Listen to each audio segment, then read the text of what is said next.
Very good. Here we go. Welcome, everyone. This is the Jenkins Platform Special Interest Group. Today is the 26th of August.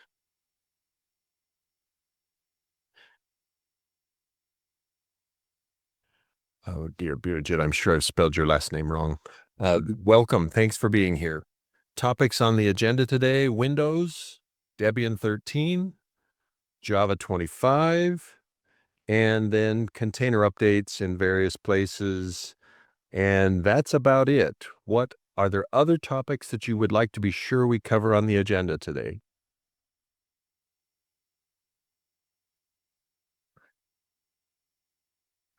Okay, great. Thank you. Then let's go ahead. First topic then, Windows 2019 deprecation and Windows 2025. So Windows 2019 will be going off support by Microsoft, standard support by Microsoft in the not too distant future. And so the Jenkins Infra team is getting ready to move off of it.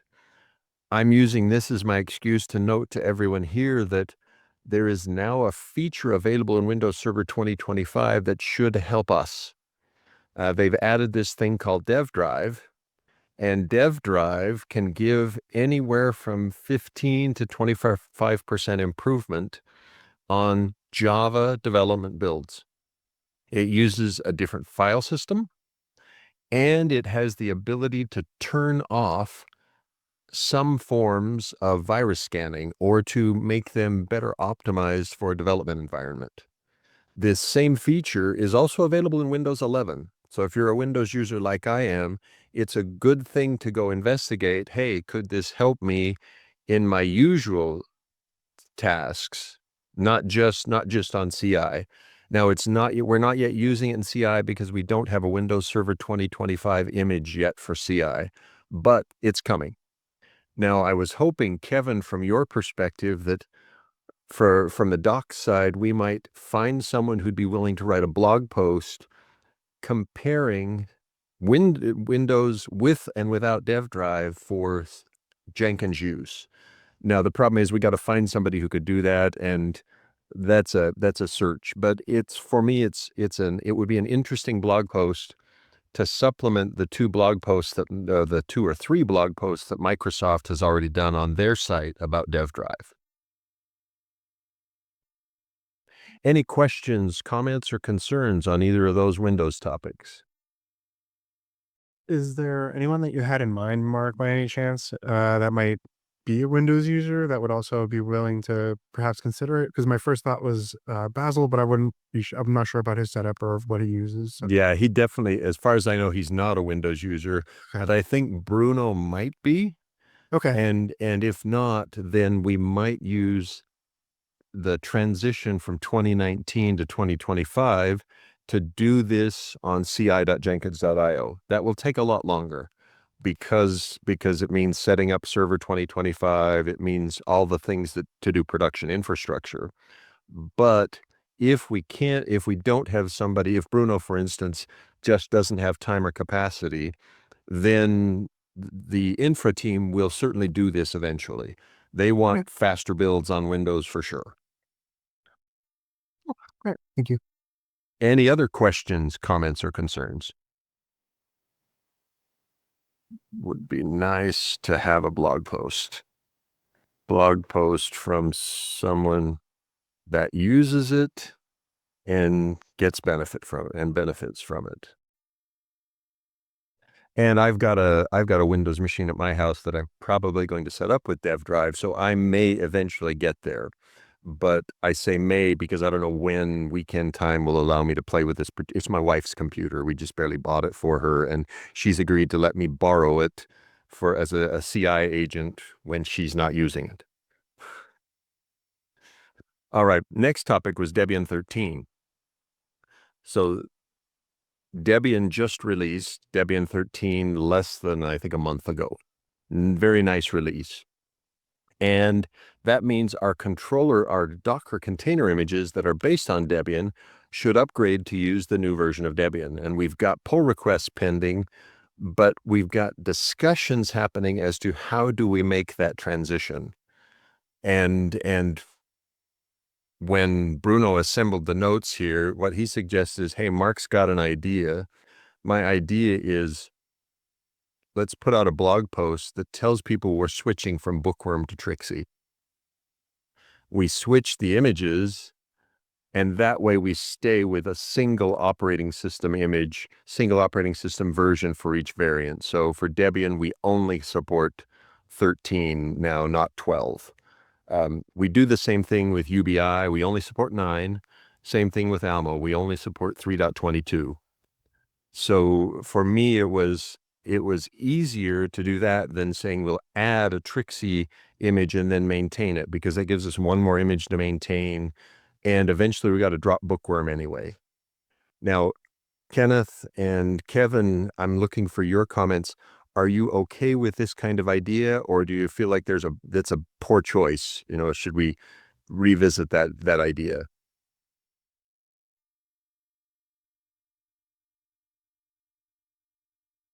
So Kevin, you unmuted first. We'll let you go first. So, I think if we're gonna move to that form of support, I think that makes sense to just announce it, share that, make sure that it's clear to anyone coming in that what we're supporting is what we're telling people we're supporting. Um, if it's enough content for a blog post, definitely think it's worth announcing. Even if it's just a small blog post, that's fine. But just something to inform people that that's what's happening and that's what the future looks like. At least, yeah, I think it's a valid idea. Mark, you're not going to like what I have to say. Go ahead, Kenneth. No, that's okay. Go ahead. I'm a proponent of matching the support model of the operating system. So if, like, for example, there's a long-term support release for one and a latest, I would support both. Okay. So the challenge then is we've got to have maintainers in the Jenkins project who are willing to support both. And I'm not sure we've got that, but it's a fair point. When the OS has multiple models, and Debian, if I remember right, does have that, right, where they've got a concept of stable and a concept of current. Right. So I'm a big fan of running long-term support releases. So if I was a user and I was forced to use current, I might be upset with that. Even though current is absolutely released, and Debian is famous for being rock solid when it comes to releases. Yeah, well, I'm also thinking a broader picture of all of the operating systems we support. That's the case for Debian, but certainly not for some of the others where you might want to be on long-term support. Well, but so in our container images, these are the only 3 operating systems that we do support, other than Windows. Okay, I admit Windows is one other one, but these are the only Linux operating systems we support. And so my eye caught the UBI. I'm thinking that if we switch to 10, there are people that might want to stay on 9. yeah, and I agree. I acknowledge that there may be those who when UBI releases 10, whenever that is, we will probably switch to 10, right? Because I don't see us having capacity to maintain both 9 and 10 container images. But it's a valid question. Yeah, I mean, because like I'll give you an example of what could happen. There could be a package someone's relying on in version 9 that disappeared in 10, and they need to stay online until they find a workaround. Right. I don't think we should be the reason they have to go to 10 if 9 is still supported by the vendor, for example. Just one example. I'm just playing devil's advocate based on my own experiences. Understood. Great. And thanks for sharing your experiences. That's good. So we'll continue that discussion. I'm not sure which way it's going to go, because I'm hesitant to add more platforms, considering how painful it is to drop a platform, and where a platform is an OS version combination, right? We heard noise when we stopped delivering Alma Linux in a particular agent container image, and we had thus settled on these three as a simple set that we could support and not do any broader. But you've got a good point that there are people who will wish we had supported continued to support the older version.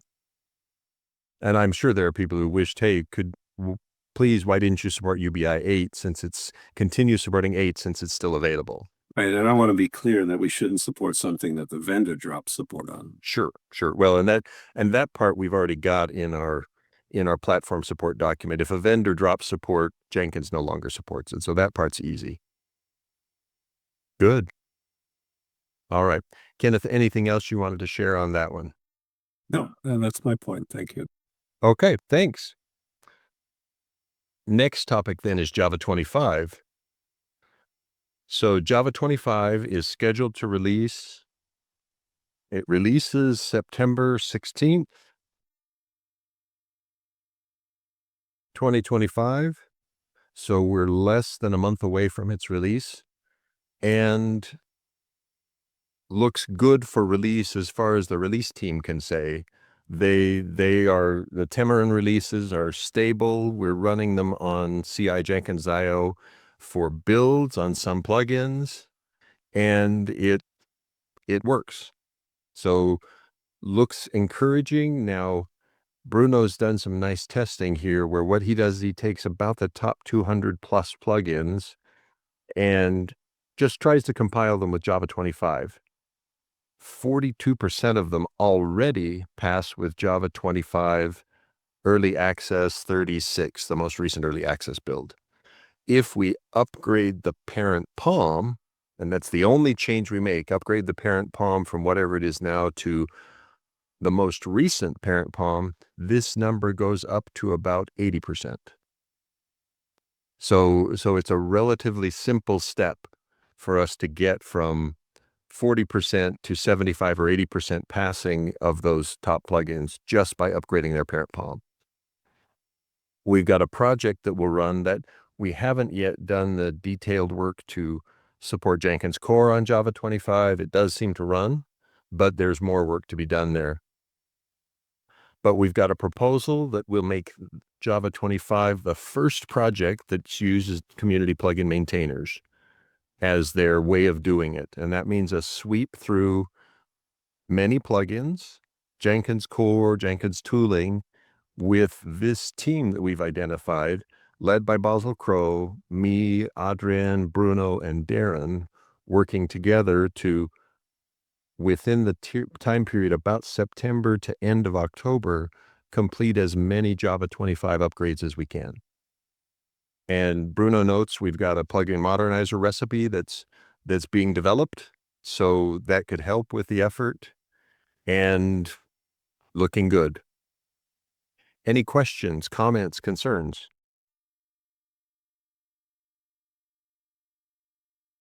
Okay, next topics then. Container image upgrades. We just released 2.516.2. The next release, 516.3, is coming. Thanks in advance to Hervé Lemire. He's the release lead. It will include memory use improvements, thanks to Backport by Basil Crow, and several other bug fixes. So there were a total of about 5 fixes. And this runtime memory use savings is one of those fixes that's been backported, along with this memory leak fixed and declarative. And I should have put the name of the person who wrote it. I don't remember. I think it was either Alan Berdajewicz or Dennis Degtiar. Any questions on container image updates? Okay. Likewise, the agent container images are just getting, in general, their standard upgrades. And that's a positive. We'll keep doing that. In progress work, I think we've already discussed all the topics here. It's Trixie. And one more is this one right here. We're using more bandwidth from our artifact repository, Artifactory hosted by JFrog, and we need to reduce that usage. This is one way to reduce that usage, but the pull request needs more work. Hervé Lemur has agreed to take it on because I can't figure out why the Windows tests are failing. And he's got the skills to investigate it. That covered all the topics I had for today. Any other topics we need to discuss?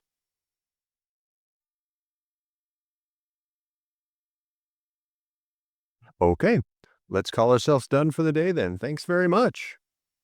Recording will be available in 24 to 48 hours. And thanks a bunch for being here.